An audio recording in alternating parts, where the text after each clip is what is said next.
Interférence confidentielle. Bonjour, aujourd'hui dans Interférence confidentielle, nous parlons des mantras. Et pour commencer, un petit bout d'histoire. Le mantra est une pratique spirituelle et méditative qui remonte à des milliers d'années dans la tradition indienne. Le mot mantra vient du sanskrit, une langue ancienne de l'Inde, et est composé de deux parties.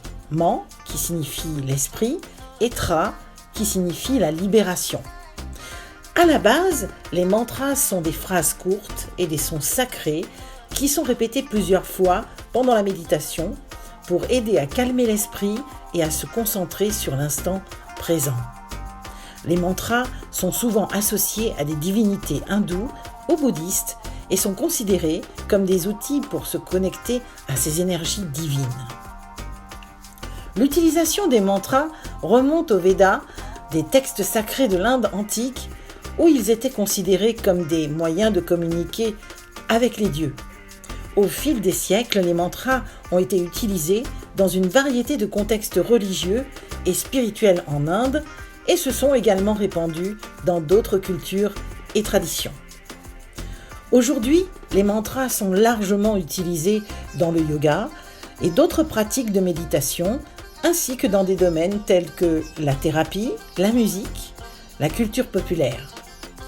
Un mantra, c'est un son, un mot, une phrase ou une prière répétée à plusieurs reprises pour aider à se concentrer, à méditer ou à se connecter avec une force spirituelle ou à une énergie positive. Les mantras sont souvent choisis pour leur signification ou leur pouvoir symbolique. Par exemple, le mantra Om est souvent utilisé dans les pratiques de méditation bouddhistes et hindouistes pour symboliser l'essence de l'univers et aider à atteindre un état de conscience supérieur. Un autre exemple de mantra populaire, c'est le Alléluia dans le christianisme. En général, les mantras sont associés à des pensées et des émotions positives.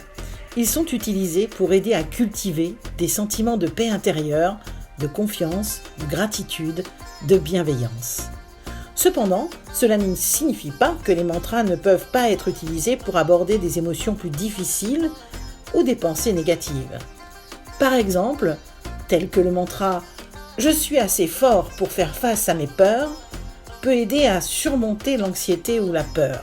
Le but est d'aider à changer les pensées négatives en pensées positives et à renforcer la confiance en soi. Les mantras sont considérés comme un moyen puissant de se connecter à l'esprit, au corps et à l'âme et sont souvent utilisés pour promouvoir la paix intérieure, la clarté mentale et la guérison spirituelle. La répétition du mantra peut aider à calmer l'esprit, à réduire l'anxiété et le stress, à améliorer la concentration et à accéder à un état de conscience plus élevé. La pratique de la répétition du mantra, au-delà de la méditation, c'est son utilisation comme technique de relaxation pour améliorer la santé mentale et émotionnelle.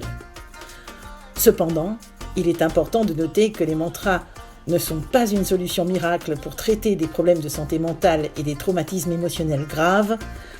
Ils peuvent être utilisés comme un outil complémentaire pour aider à gérer le stress et à améliorer la qualité de vie, mais ne doivent pas remplacer un traitement médical ou une thérapie professionnelle si cela est nécessaire. Merci de mettre un pouce levé si vous avez aimé le contenu, faire un petit commentaire, partager ou vous abonner, le tout pour un petit peu plus de visibilité. Interférence confidentielle sera de retour la semaine prochaine sur un sujet qui parlera de ce que veut dire s'aligner ou être centré. Entre-temps, voyez le détail de mes activités dans la description en dessous de la vidéo. À très bientôt!